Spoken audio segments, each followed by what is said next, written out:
Good news kwa mashabiki wanachama wa klabu ya Young Africans. Bwana, Young Africans baada ya kumalizana na Mohamed Doumbia kutoka Ivory Coast, sasa Young Africans pia imekamilisha usajili wa kiungo mkabaji wa klabu ya Mlandege ambaye anaitwa Abdulnasir Mohamed Abdallah ambaye ni maarufu kama Casemiro.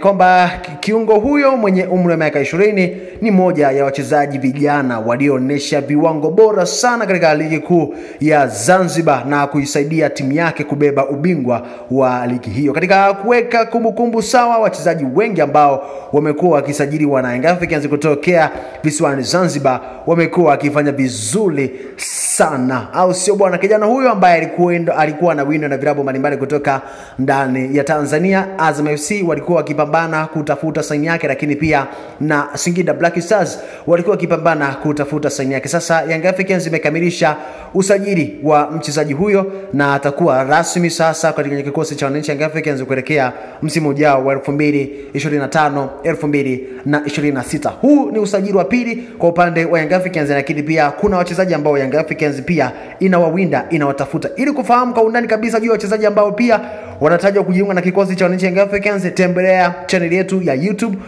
kwa jina la Bea TV ili uweze kupata updates na habari mbalimbali za kimichezo na burudani.